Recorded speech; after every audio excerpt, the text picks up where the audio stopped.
বাবারে, না খায় থাকেন তবুও সুদের লোন নিবেন না। ব্যবসা একটু ছোট থাকুক, সুদের লোন নিয়ে ব্যবসাকে বড় করবেন না। আমি জানি যে অনেকের কাছে আমার এই কথাগুলো শেখেলে হবে, আমি খুব ভালো করে বুঝি। এই পৃথিবীটা সুদের উপরে দাঁড়িয়ে আছে। বড় বড় ব্যবসায়ী যারা সুদি কারবার ছাড়া তারা ব্যবসা করতে পারেন না, কঠিন হয় আমি জানি।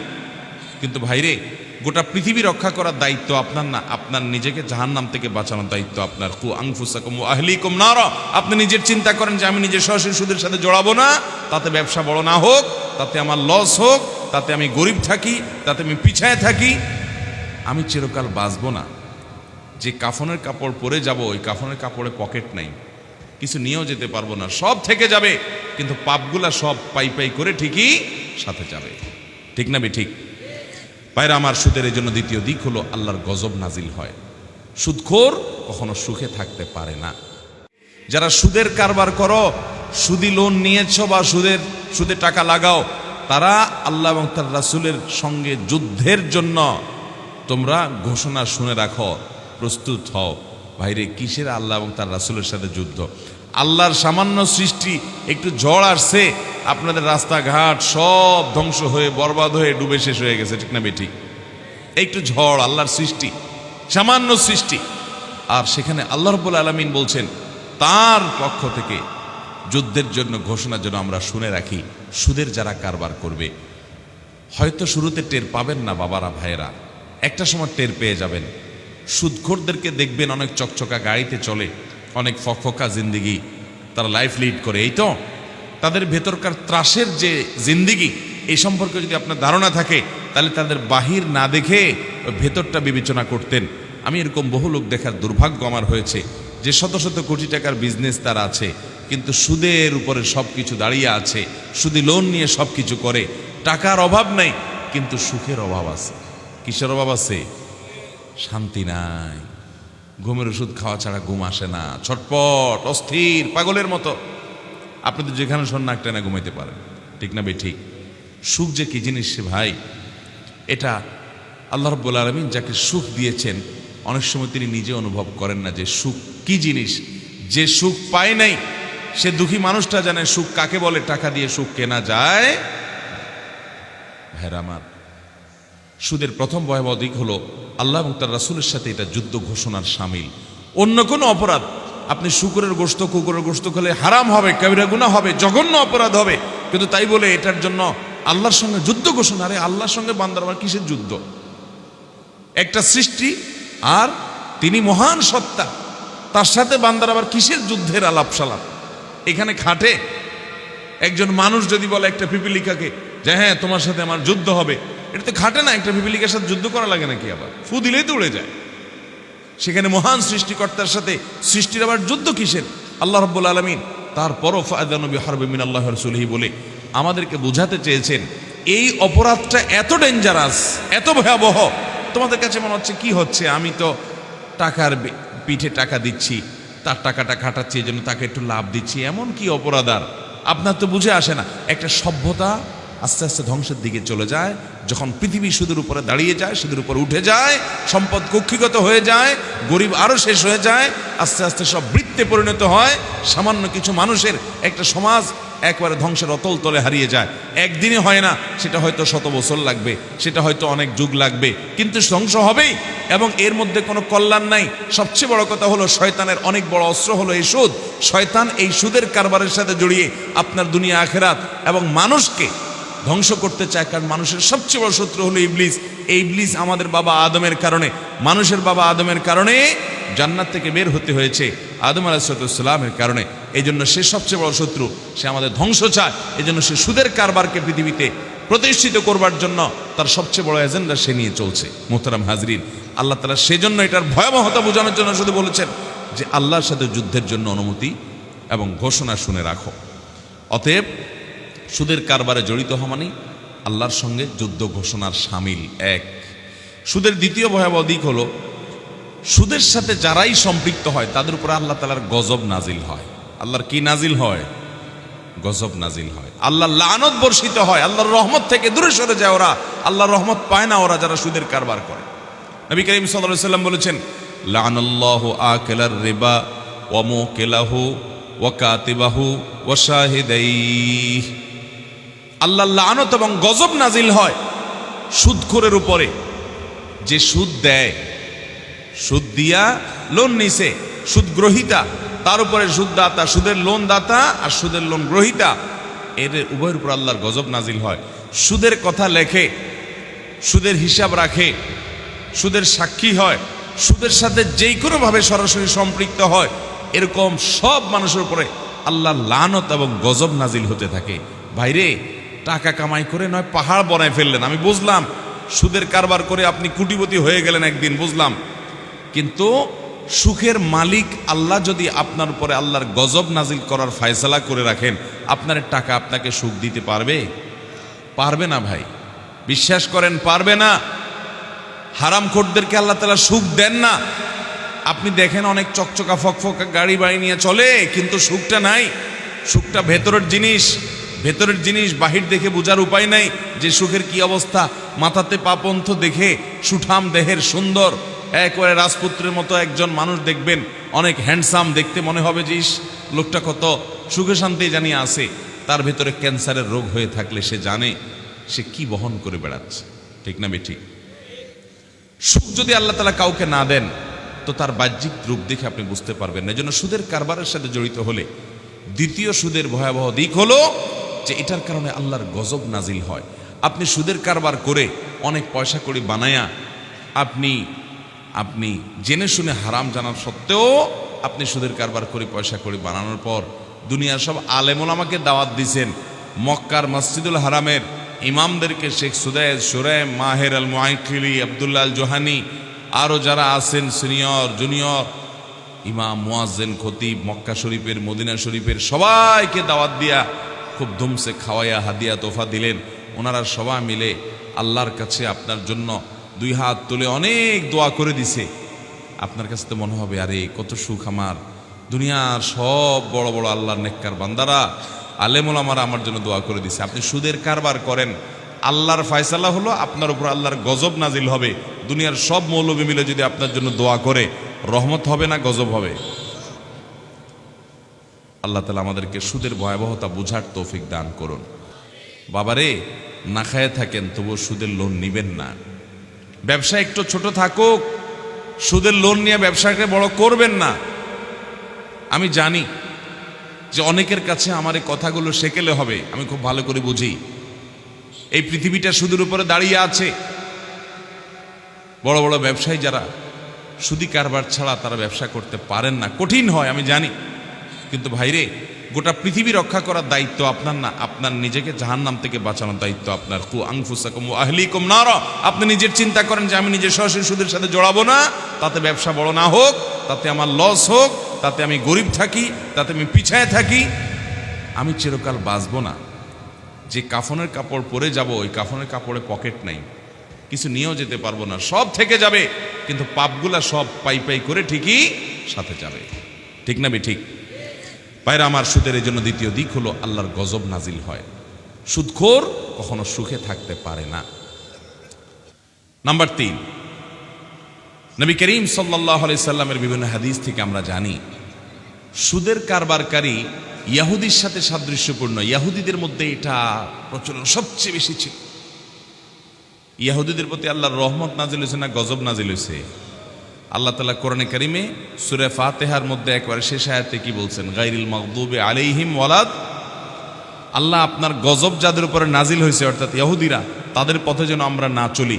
আল্লাহর গজব নাজিল হওয়ার কারণে ওরা চিরলাঞ্ছিত, চিরবঞ্চিত, ওরা পৃথিবী ক্ষমতা হোল্ড করে, পৃথিবীর পলিসি মেক করে, ওরা পৃথিবীর সকল কিছুর নাটের গুরু, সব বুঝি আমরা ভাই, কিন্তু দিন শেষে ওরা ইসরায়েলের মতো একটা রাষ্ট্রে পর্যন্ত ওদের নিজেদের মতো করে ওরা সসম্মানে বেঁচে থাকবে, টিকে থাকবে সেই সুযোগ নাই। ওরা দখলদার, এই গালি ওদেরকে শুনতে হয়।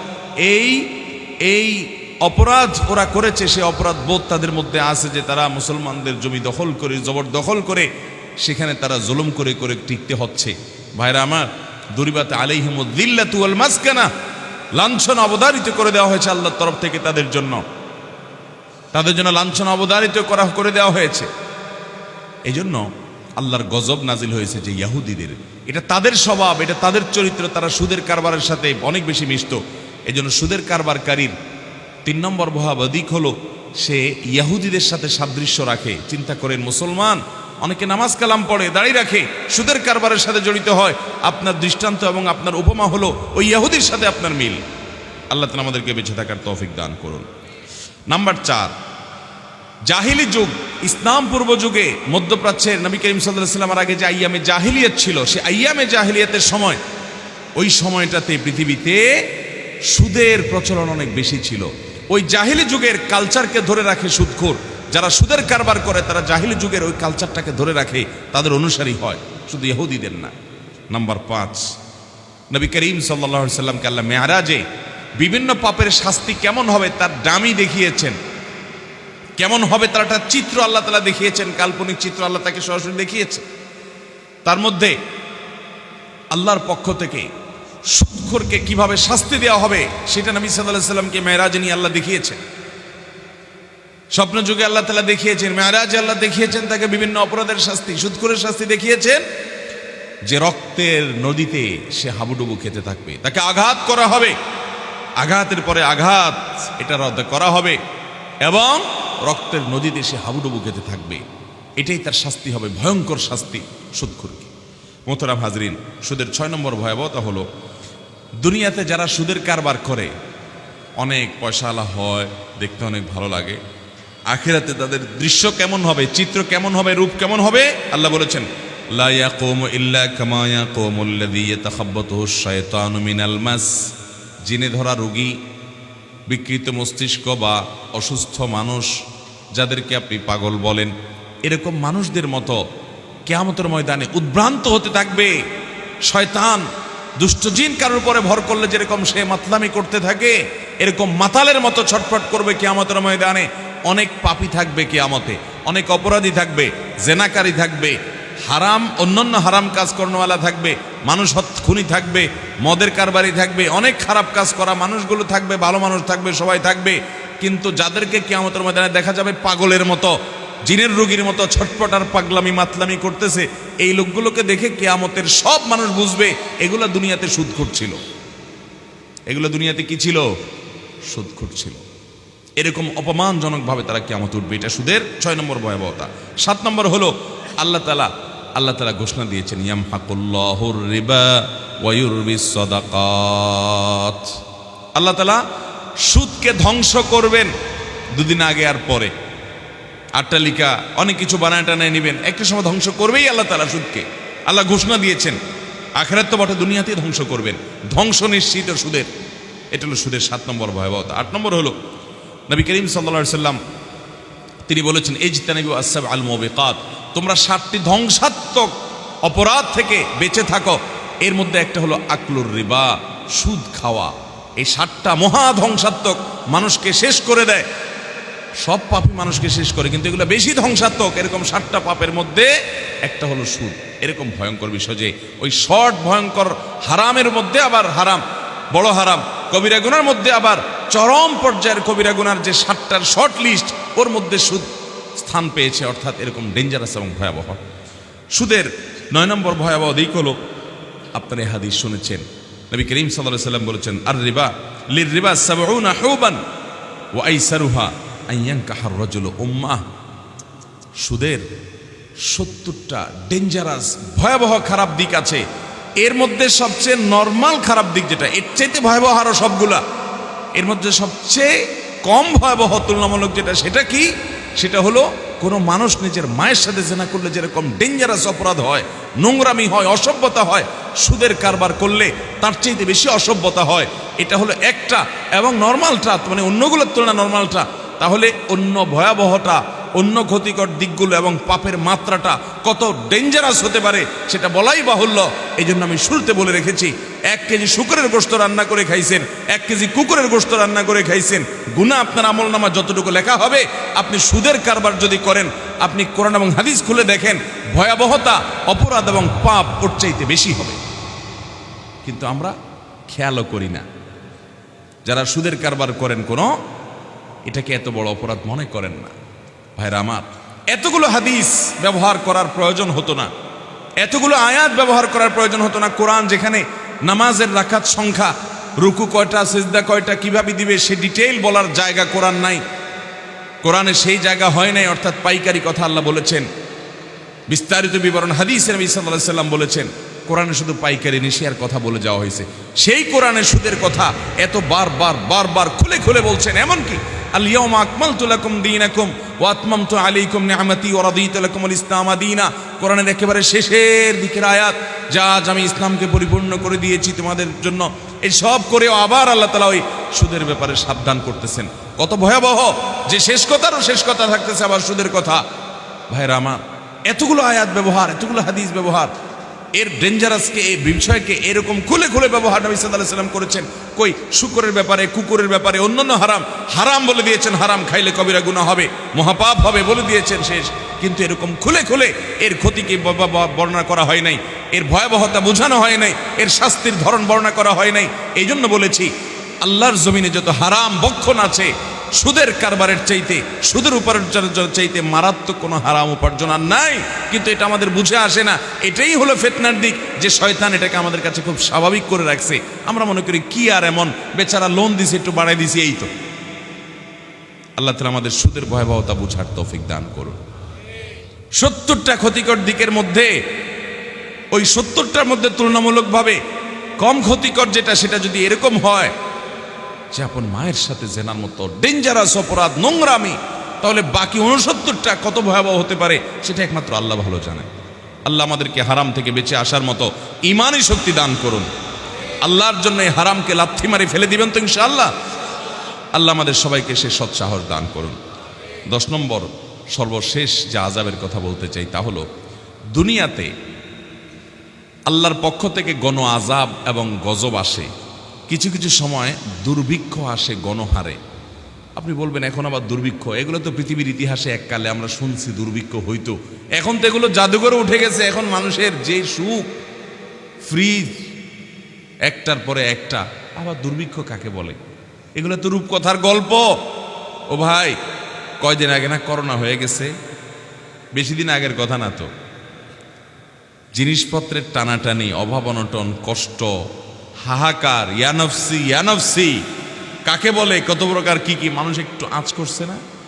তো আল্লাহ তাআলা এই করোনার মতো আরো কত করোনা, কত কিছু আল্লাহ তাআলা সৃষ্টি করতে পারেন, সেটা একমাত্র আল্লাহ ভালো জানেন।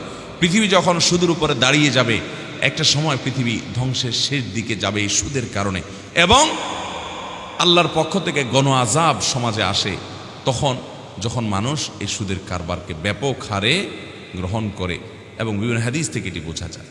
সুদের এই 10টি ভয়াবহতা দিক আমরা আবারও বলছি এক নজরে। প্রথম হলো, এটি আল্লাহর সঙ্গে যুদ্ধ ঘোষণার শামিল।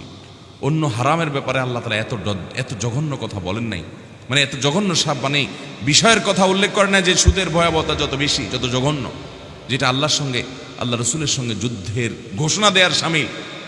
অস্তিত্ব থাকবে কার সাথে? যুদ্ধের ঘোষণা। দ্বিতীয়ত, সুদের কারবারি, সুদের সাথে সংশ্লিষ্টতা অর্জনকারী, তাদের উপর আল্লাহর লানত এবং গজব নাজিল হবে। তৃতীয়ত হলো, এটা ইহুদিদের সাথে এই সুদখোরের সাদৃশ্য, ইহুদিদের কারবার, এটা সে ইহুদির দলভুক্ত এবং তাদের সাদৃশ্য গ্রহণকারী, তাদের অন্তর্ভুক্ত এবং তাদের কারবারি। আর চতুর্থত হলো, জাহিলি যুগের, আইয়ামি জাহিলিয়াত যুগের কালচারের সে প্রবক্তা, ওইটাকে প্রতিষ্ঠাকারী, যেটাকে ইসলাম শেষ করে বিদায় করে দুনিয়াকে সুন্দর করে সাজিয়েছে, সে জাহিলি যুগের সেই অন্যায় এবং পাপের ধারক, সেটাকে ধরে রাখছে। 5 নম্বর হলো, সুদখোরের শাস্তি কি হবে? আল্লাহ রাব্বুল আলামিন নবী সাল্লাল্লাহু আলাইহি সাল্লামকে দেখিয়েছেন যে রক্তের নদীতে সে হাবুডুবু খেতে থাকবে, তাকে আঘাত করা হতে থাকবে এবং সে হাবুডুবু খেতে থাকবে, এবং এটাই তার শাস্তি চলতে থাকবে দীর্ঘকাল পর্যন্ত।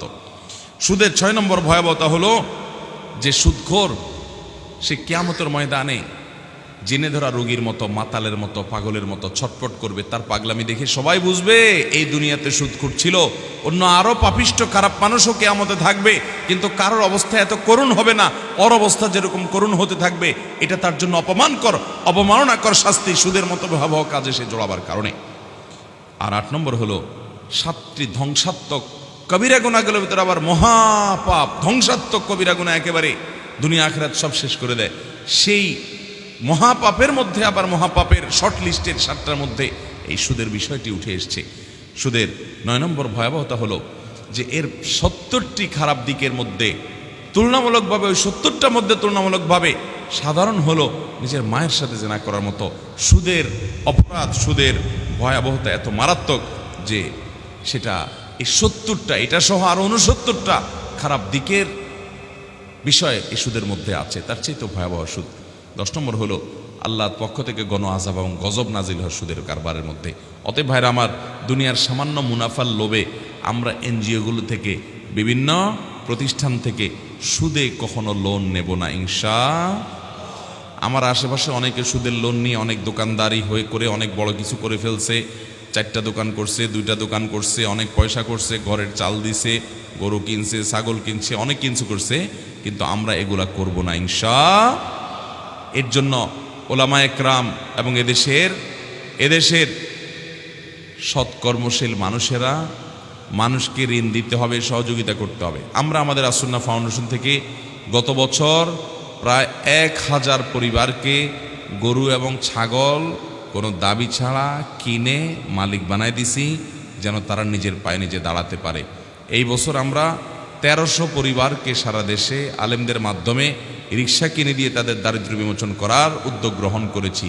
সারা দেশের সমস্ত মসজিদ, মাদ্রাসা থেকে, সব জায়গা থেকে ওলামা একরাম যেভাবে যদি এভাবে উদ্যোগী হন, তাহলে ইনশাআল্লাহ এনজিওদের এই ঋণের বোঝা নিয়ে দুনিয়া আখিরাত সব ধ্বংস করা এবং সুদের কারবারে জড়িত হওয়া থেকে আমাদের ভাইরা বেঁচে যাবে যদি কথার কথা আপনাকে কেউ দেওয়ার মতো লোক নাই হয়, আপনি লোন পাইলেন না, তাই বলে কি আপনি সুদ খাবেন? তাই বলে আপনি হারাম করবেন? মনে রাখবেন, হারামে আরাম নাই। এই কথা আমরা মুখে সবাই বলি, কিন্তু কাজে দেখলে বোঝার উপায় নাই যে আমরা বিশ্বাস করি হারামে যে আরাম নাই। আল্লাহ তাআলা আমাদেরকে হারামকে ছেড়ে দেওয়ার তৌফিক দান করুন। হারাম ছাড়বেন তো ইনশাআল্লাহ, হারাম পরিহার করবেন তো ইনশাআল্লাহ। সৎ সাহস এবং হিম্মত করেন। দোয়া কবুল হবে না, ইবাদত কবুল হবে না, সন্তান মানুষ হবে না, ইবাদতের স্বাদ পাবেন না হারাম খাইলে। আগে হালাল খান, এরপরে নেকামলের চিন্তা করেন। আমাদের দেশে মানুষের চিন্তা হলো আগে পয়সা করে কামাইনি, এরপরে হাজি সাহেব গাজী সাহেব হয়ে শেষ বয়সে এসে আমি ভালো মানুষ সেজে যাব এবং নেকামল শুরু করব। আগেরগুলো সব দান টাক করে সব ভুলাই ফেলবো। মানুষকে ভুলাতে পারবেন, মানুষ আপনার ইতিহাস অনেকে জানবে না, ভুলে যাবে, কিন্তু আল্লাহর কাছে কোনো কিছু লুকায়িত থাকবে। অতএব হারাম থেকে বাঁচবো তো ইনশাআল্লাহ। আল্লাহ আমাদের সবাইকে আমলের তৌফিক দান করুন। জাযাকুমুল্লাহু খায়রা ওয়া আখিরু দাওয়ানা আলহামদুলিল্লাহি রাব্বিল আলামিন।